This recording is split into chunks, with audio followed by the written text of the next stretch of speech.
Right, so welcome to this Google Hangout on the Ukrainian presidential election. I'm Ian Pannell, BBC's international correspondent, and I'm in Washington, D.C. Today, a dawn attack on a checkpoint in eastern Ukraine is thought to have left at least 14 soldiers dead, the worst loss of life for government forces to date. And it's a somber reminder, I think, of the crisis that's gripped the country for much of this year. With fighting and separatism in the east, Crimea annexed by Moscow, Russian troops still massed on the border, and an economy in tatters, you might wonder who on earth would want to be Ukraine's next president. Despite these enormous challenges, the best part of 20 candidates are thought to have put their names on the ballot for this Sunday's vote, which will pitch the chocolate king against the gas princess, amongst many others. And let's not forget also that mayoral elections are taking place across the country with an equally diverse slate of candidates, especially in the capital, where Vitaly Klitschko, the former heavyweight boxing champion, will take on Darth Vader, amongst others. Now, we have an equally fascinating, if more earthly, panel of guests to discuss the presidential elections on this Google Hangout. Ambassador Dan Baer is America's representative to the OSCE, and he will be joining us online from Brussels, hopefully. Danilo Lubkivsky is Ukraine's Deputy Minister of Foreign Affairs, and he joins us from Kiev. Alexander Motyk is Ukraine's ambassador to the US and is here in Washington, D.C. Peter Novotny is the head of the European Network of Election Monitoring Organizations, and Svetlana Dalishuk is a journalist and activist and involved with a number of NGOs who are also monitoring this election, as well as press freedom in Ukraine. So, ladies and gentlemen, may the force be with you all. First of all, opening statements from a couple of our guests, beginning first with Deputy Foreign Minister Lubkivsky in Kiev. Over to you, sir. Thank you very much. Thank you very much for this opportunity and possibility to discuss very important topic and important event that will happen in Ukraine, the presidential elections of the 25th of May. That's a landmark milestone event and has a special importance since we speak about a number of efforts to stabilize the situation in Ukraine and to get Ukraine back to the normal life. So the process to prepare this election is ongoing. I see and I remain quite optimistic that we will manage to hold this election in a transparent, democratic, rule of law manner, since all necessary preparations have already been done for that purpose. Let me remind you that we have 225 districts in Ukraine where people can vote, and only a couple of them remained endangered by efforts of terrorists and separatists, but these places are at special locations in the east of the country. We host visits of 2,784 persons who will monitor the election campaign, the elections. They belong to, they represent 19 countries and a number of international organizations. So we have a very important representation of international observers here in Ukraine. And I think that that fact will ensure that everything will be fine.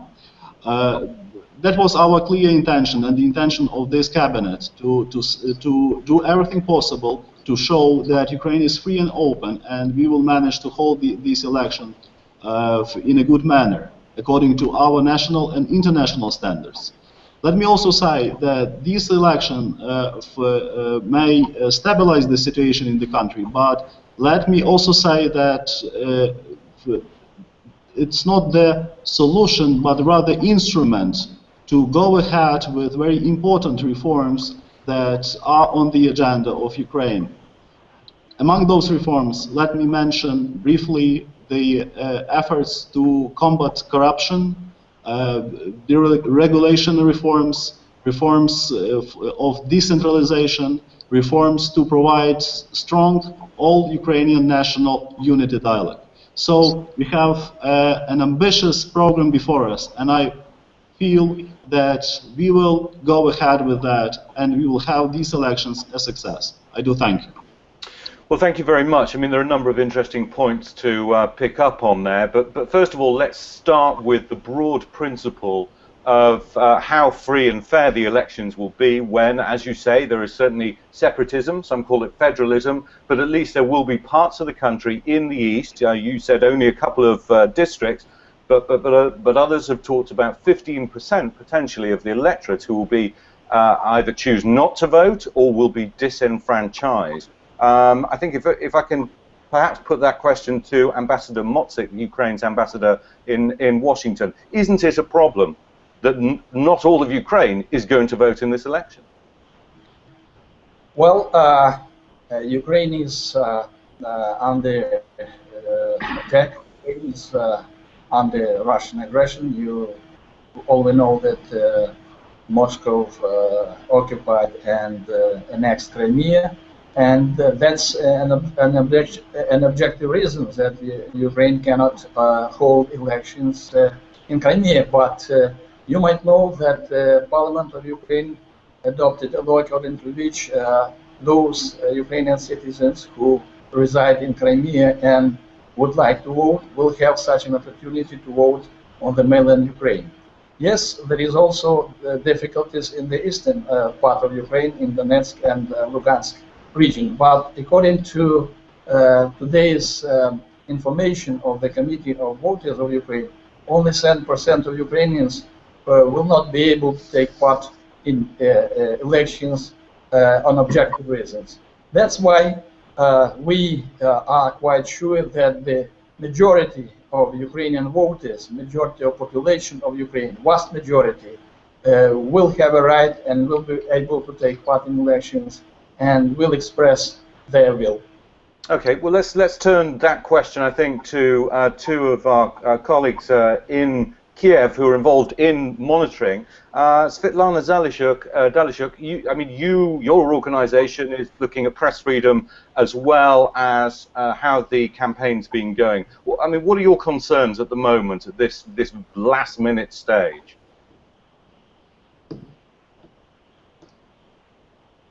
Sorry, you've got your microphone still muted. So there we go. No problem, no problem. We're all new to this technology. So my question to you was really what your concerns are as an independent monitor here. I would like to say that I share the concerns of Mr. Motzik. I also share this reserved optimism that actually we expect very high turnout on Sunday, on election day. Approximately 80% of Ukrainians said in the opinion polls that they are going to come and to vote, and we also have data that approximately 40% in Donbass, in the eastern part of Ukraine, of people will come and vote as well. So my point is that these elections will enjoy pretty high legitimacy all over Ukraine, and it's very important because people see these elections actually as a serious and crucial step in order to stabilize not only political situation but also economic situation, because we need legitimate president who is trusted and who will be able actually to realize the reforms. But one more point that I would like to bring your attention to is that these elections are crucial for Ukraine, it's obvious, but also it is crucial for the whole region of how this region will look like. And also it's crucial for Europe and moreover for global security system. So it's very important to talk about these elections as one of the indicators actually of to what extent the world will be capable to deal with this situation, that Ukrainian situation, this Russian-Ukrainian problem that actually showed that the security system is very fragile and the peace that we achieved after the World War II is not working. Peter Novotny, you're the head of the European Network of Election Monitoring Organisations. What practical challenges are the monitors facing, particularly in the east of the country? Well, of course, the security situation in Luhansk and Donetsk is a big challenge for domestic observers, for election commissioners, for international observers. We had to have special precautions with the team deployed to Donetsk. And the situation is very concerning for us, of course, for the voters and for the commission members. But we don't know so far how the election day will look like there.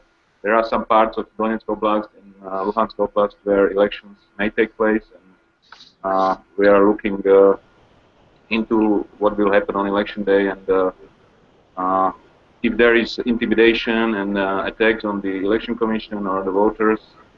But I agree with Svetlana that the majority of Ukrainian citizens will have a chance to express their will at the polling stations. So we will assess the overall situation in the country, and as we did since 2004, we observed all elections in Ukraine.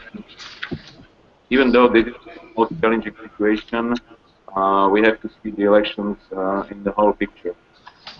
Okay, I mean, obviously, you know, in some senses, all of you are coming at this from the same perspective. But there is a very different perspective out there. There is a perspective that says, look, what happened in Kiev was effectively a coup, that the legitimate government was overthrown. The significant portion of the Ukrainian population, albeit perhaps a minority, but still a significant portion of the Ukrainian population will not be taking part in this election, do not feel represented in any particular way, either by the current administration or by those who are going to stand, because a number of those candidates have perhaps withdrawn their names. So my question is, how legitimate, again, to Deputy Foreign Minister Lubkivsky, I mean, how legitimate can these elections be when you have so many people who don't recognize it and won't be part of it? Let us separate two major issues. First of all, the issue of I will say, of a chance for people to vote. Our legislation provides all necessary instruments and possibilities for our citizens from all regions to participate in voting. Let me also mention that sorry to interrupt, but I mean, that's not entirely correct, is it? I mean, there will be significant numbers of people who will not be able to vote and significant numbers who won't vote. Thank you, That is Thank correct, you very much for this contribution, but let me finish with the first idea, and then I will definitely go to the second one. So, let me also remind you that 6,000 Ukrainian citizens from Crimea also will participate in the voting, since there's necessary venues for that prepared in Kherson and actually in other parts of Ukraine. So that's a technical side, but which is very important for democratic procedures and rule of law issues. The state, the authorities, the Central Commission for Elections prepared all necessary possibilities for people to come and vote. That's very important. The second part of your question goes for you mentioned that what we feel about those who do not recognize or do not participate in the process. Let me say that our elections will be held along with the elections to the European Parliament. And as we know, the turnout, the possible turnout for that elections will be around 60% of the whole population of the EU members. It doesn't mean that people do not recognize, or people, and it will not mean that these elections may be somehow considered to be illegitimate or something of that kind. So it means that in every place in the world, there will be always some group of people that do not participate or have some special opinion on the matter. But that's the second point. But the third point is that we, according to our Geneva obligation, established the roundtable discussion here in Ukraine to include all possible civil representatives of local elites, business sphere, academia, to come to talk and to establish the dialogue, Ukrainian national dialogue that didn't exist here for years. and this cabinet launch it, it means that we are for the inclusive dialogue here. So we want to listen to people and want to not only to listen them, but to include their needs and demands into the agenda of the whole country. And many people will agree. Let me finish by saying that the 70% of people who live in the east and south are for strong and united Ukraine. Some part of those people are afraid of terrorists and separatists, and that's a real fact. And we cannot close our eyes on that fact, because that threat comes from the aggressive policy of the Russian Federation. Okay, well let's pick up on that, because Ambassador Baer, who is the US representative to the OSCE, is now on the line from Brussels. This morning, President Putin has been talking about this, saying that he will accept the outcome of Sunday's elections, but he obviously has concerns. Russia has legitimate concerns about what direction Ukraine will take after this election takes place. So let's take this one at a time. First of all, on the issue of Russia saying that it will accept the outcome of Sunday's elections, you've been very vocal, very critical of Russia. Presumably, you're pleased with what President Putin has had to say.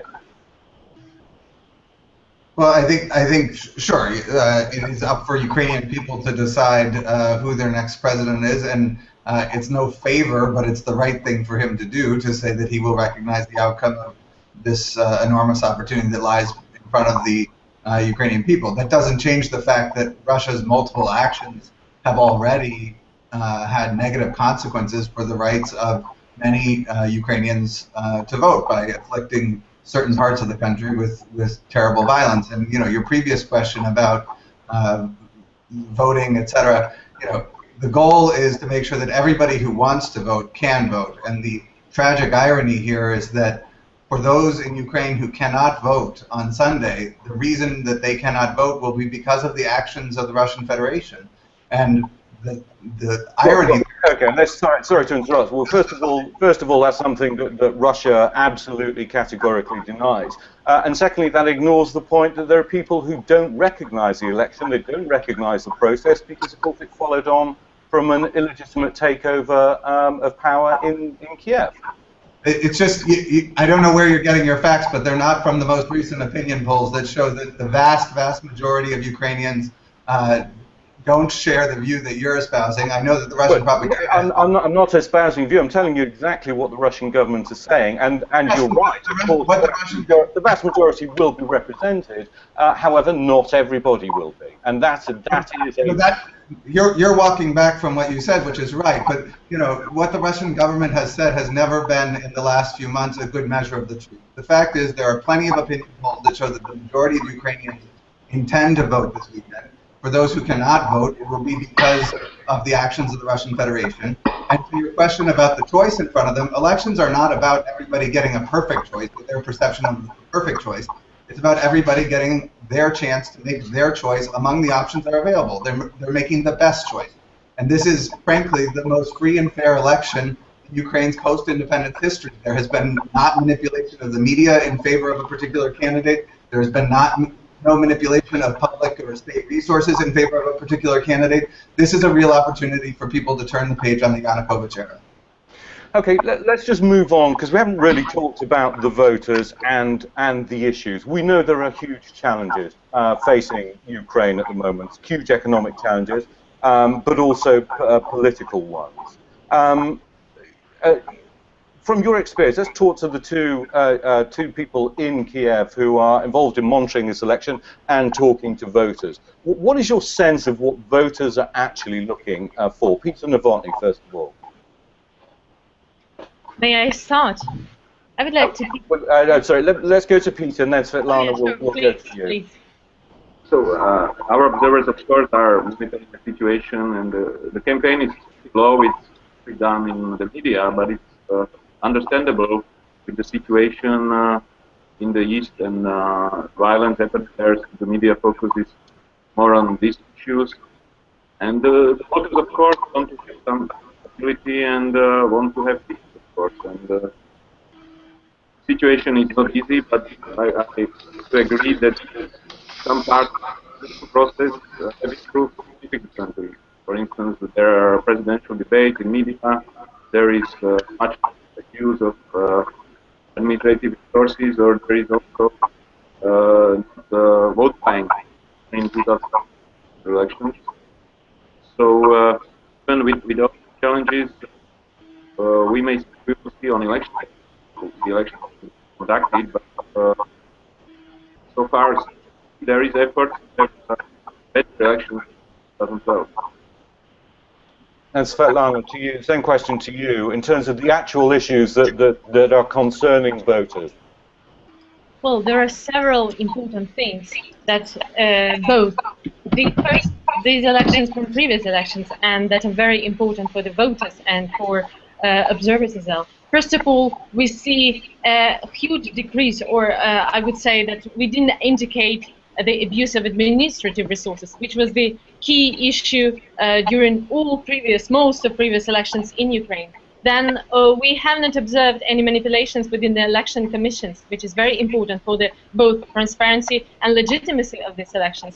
Then the key point for journalists is that we had this censorship on all national TV channels. What we have now is the free debates and free discussions on our TV channels. Moreover, our organization was one of the organizers of this presidential debate on the national TV channel, and all the candidates agreed to participate in that, which gave the voters the possibility to hear their programs and what they're going to work on as potential presidents. What is important that we haven't seen any political persecution. Let me remind you that in previous elections we had these cases when a number of politicians could not run because of the position of the previous government, or were excluded from the list by the court, by the police, or by other things, which is also very important for voters to see that this government actually does not use these instruments.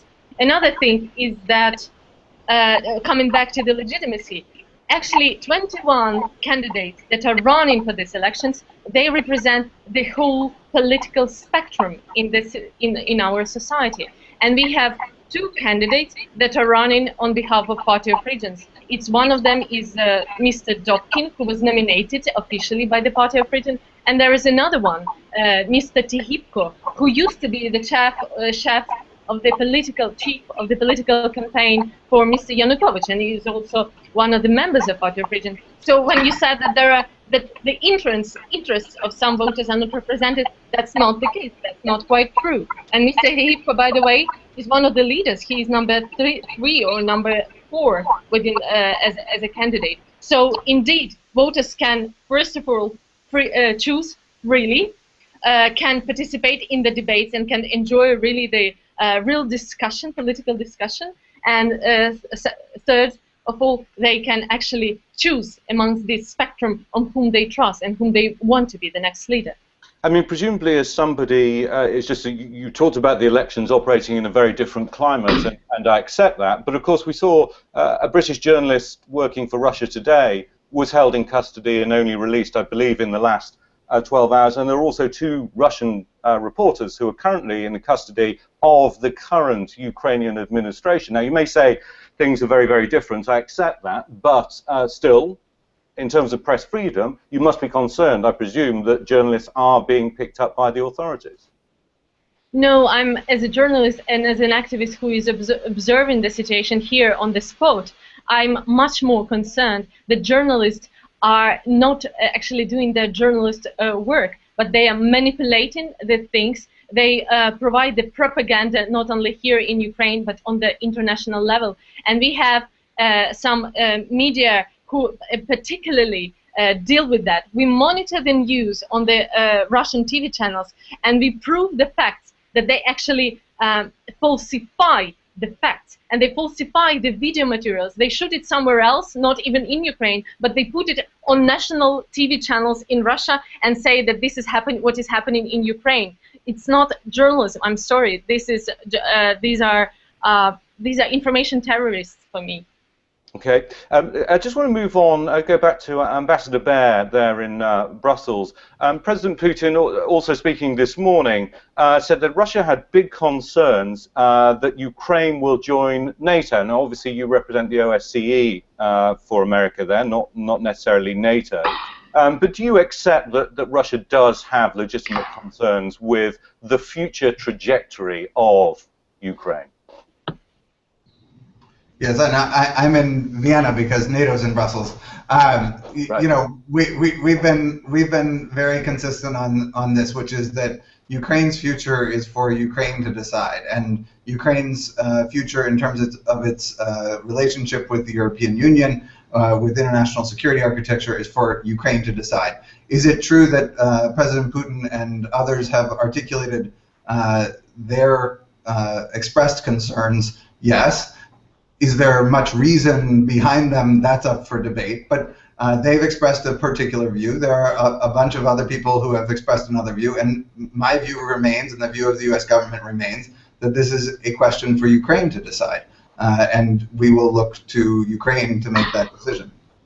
But in the same way that, of course, America is particularly concerned by the affairs of countries in its backyard, it's presumably fair that Russia should at least have concerns, have views that are legitimately expressed. Well, I think absolutely, you know, geography isn't going to change. Ukraine is always going to border Russia.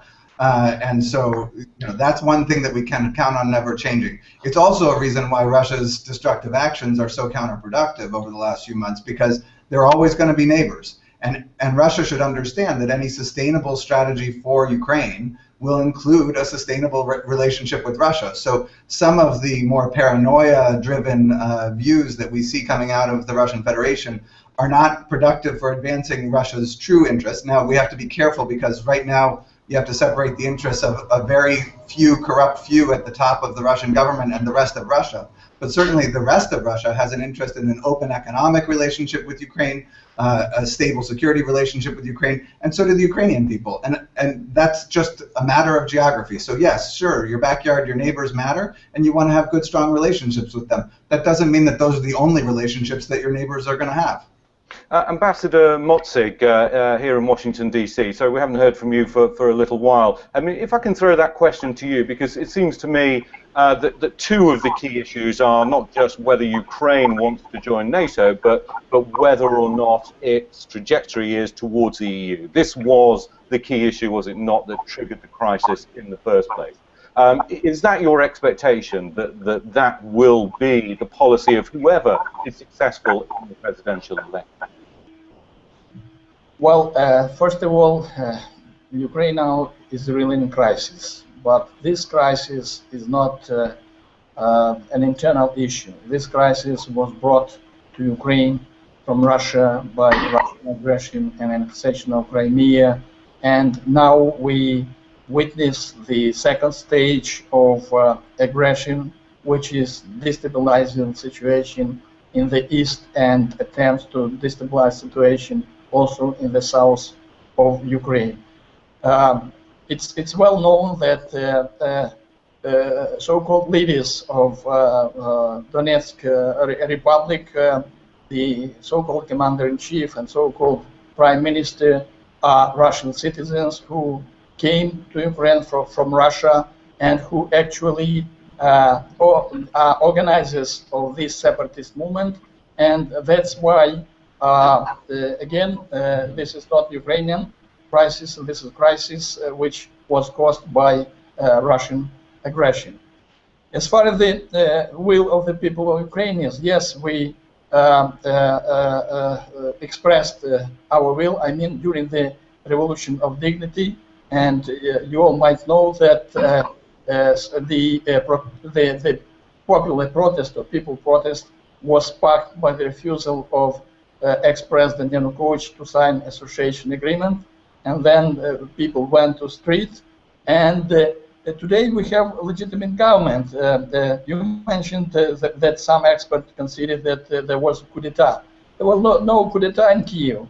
There was a revolution of dignity in substance. But a revolution nevertheless. I mean, the point about this election is that it will restore legitimacy to a government that lacks it. That certainly is the perspective of a number of people. But from the legal point of view, ex-president Yanukovych himself fled Ukraine. He refused to sign the agreement that was signed by some European countries, by Germany, Poland, and France. So he refused to sign that agreement, and he very clearly, publicly said that he will never sign that agreement and never will do according to the agreement. Right. So I think next step was.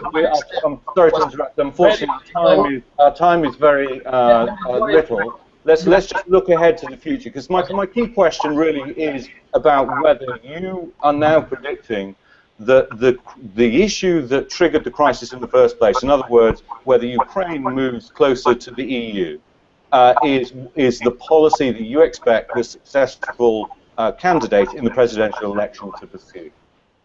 Yes, I expect that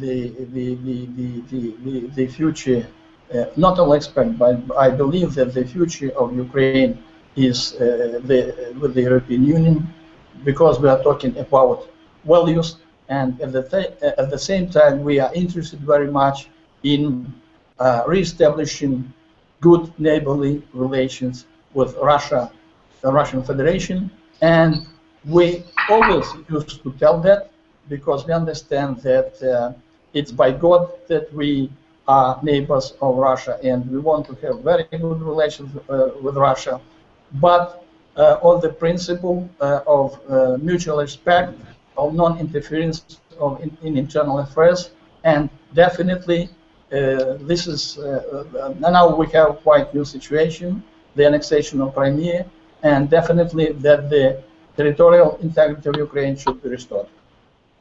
Okay, just finally, if I can turn back to you, Deputy Foreign Minister Lubkivsky. In terms of where you expect Ukraine to be 6 months from now, do you realistically expect that the federalist aspirations of those in the east of the country will be met by the new government, or do you predict that there will be a continuation of some of the violence that we've seen over the last few months? I'm really grateful for your questions, because by answering your questions we can destroy all those Russian myths that are so spread widely around the world. They are simply trying to create the alternative reality, contrary to what is going on the ground. There are no federalist aspirations here in Ukraine. There is a strong sense of dignity among people here in different parts of this country, but also there is a clear intention to decentralize this country, to give powers to people, to local authorities, and so on. The federalist conception, that's a concept of Russian Federation, meaning that they want to simply just to stop Ukraine from moving to the European value standards and better life. And let me also say that definitely and naturally, no one can have or has a veto right on Ukraine's internal and foreign policy. It works for the United States, it works for France, it works for the United Kingdom, it works for Russia. Why it shouldn't work for Ukraine? Ukraine has own policy, and this policy corresponds to the needs and desires of our people. Let me say you that 60 or close, even more than 60% of Ukrainians wish to join the European Union. More than a majority of Ukrainian population, the majority of Ukrainian population looks forward to strengthening ties with North Atlantic Alliance. Doesn't sound, does it sound like a clear will of Ukrainians to live in the secure democratic space without any threat coming from Russia? But assuming, sorry to interrupt you, but assuming that those figures are all correct, it doesn't resolve the very issue that sparked this crisis, that there are some very severe differences of opinion, so severe that people are willing to take up arms in Ukraine. And if the country does follow the trajectory that you're talking about, I'm wondering, how do you deal, whether you call them separatists or federalists, how you deal with what in many cases are the legitimate aspirations of people in different parts of your country? We establish roundtable discussions, and this is the step number one. We would like to hold free and fair elections to elect a new president who will represent the whole country and who will have all necessary powers to ensure further that dialogue and reflecting the needs and desires of our people. And also, we have to have a free space clear from enormous Russian propaganda, which poisons people all over the world, saying lies, blackmails, and so on. It means that we have to, and what this cabinet is doing, we try to ensure peace and security here for people to express and fulfill their rights and freedoms. The only power that doesn't allow us to do that is, unfortunately, the Russian Federation. The subversive groups of Russians, the terrorists sponsored and inspired by Russian authority, they're doing everything to derail the election, but definitely they will not succeed. Imagine that people of Donetsk and Luhansk and other cities, that were hit the most by the separatism, they right now realize that there is only one way how to stabilize the situation: to elect new president, to engage into national dialogue, to abstain from violence. Let me also mention that there is any authoritative person coming from Donetsk and Luhansk business elite, from academia, from intellectual circles, from civil societies that are represented in the so-called terrorist republics. Doesn't it mean that these terrorist groups are simply local groups of bandits and criminals that are financed by foreign sponsors, right? namely by Russian authorities? It's worth pointing out, and I think, in the interest of clarity here, there are no representatives here either of the Russian government or of those people, so they can't answer for themselves. So in terms of your criticisms of them, they're unable to respond to that. But the issue is whether or not Ukraine, what both sides can agree on, is that Ukraine needs stability, that the economy needs fixing, that it needs to move forward, and there has to be a reasonable process for that to be achieved. Svetlana, if I can put that question to you, how do you think you deal with this? I think the key thing is to implement the reforms, and this is what the whole country wants. And whatever opinion you have on the current situation, you want basically that 6 main points should be resolved. This is, first of all, anti-corruption reform. Second of all, it's decentralization. Then administrative reform, judicial reform, law enforcement reform, and finally media reform. And this is the agenda that also civil society is working on now, together with the government, by the way, and with the parliament. And we believe that real dialogue actually is lying here within this agenda. And if we are able to, if we manage to involve in this dialogue people from all the regions, then we'll be able to come to common points, and we'll find the consensus. But let me also, I really need to do it. I would like to come back to your previous question and to comment on it. As a former journalist, I know that it's important not also to answer the questions correctly, but also to ask them correctly. And I think the question about the legitimate concern of Russia about trajectory of Ukraine joining NATO is quite, I would say, imposed by Russia. This is the narrative that we can't allow to be discussed in the media. What does it mean, legitimate concern of the country of Russia that annexed a sovereign territory of Ukraine, that annexed the territory that equals of the, for example, independent country of Estonia? This is, you can't further, debate about the legitimate concern of Russia about Ukrainian aspirations of what kind of international organizations or associations we want to join. And I really think it's about our will and about Ukrainian people decision of what perspective and what direction, what trajectory we are choosing for ourselves. It's like, in Great Britain, if you have a reform on, I don't know, medical care, and you have different opinions in your country, but it's not the point that one of your party of your country would disagree with another. You would seek for friends, help, or you would ask friends to help you to deal with it. I think it's wrong narrative, and it's very dangerous to to impose it and to develop it. Okay. Well, look, we've had a very animated discussion. Clearly, passions are high, understandably so. Ukraine has gone through many challenging months, and everybody is looking forward to Sunday and to a successful election process. To guests in Kiev, to Washington, D.C., and also Vienna, thank you very much for joining this Google Hangout, and good luck on Sunday. Thank you. Good luck to you as well. Thank you. Thank you as well. Thank you. Thank you. Thank you. Thank you very much.